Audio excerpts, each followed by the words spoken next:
Tama po si Senator Trillanes, si former Senator Sonny Trillanes, na it could only be the handiwork of the Duterte camp. Tingnan niyo po naging timing, kung saan nandyan yung impeachment proceedings against the Vice President, kung saan nandyan yung mga kaganapan sa ICC, tatapos lang yung confirmation of charges hearing, sa kanila linabas ito. Pwede ho ba tigilan niyo na ako?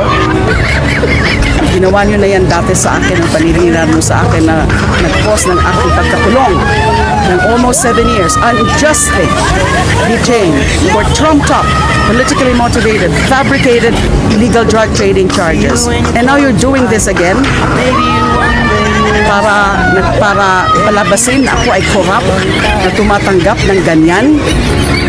So, pwede mo ba? Sobra na. Stop it.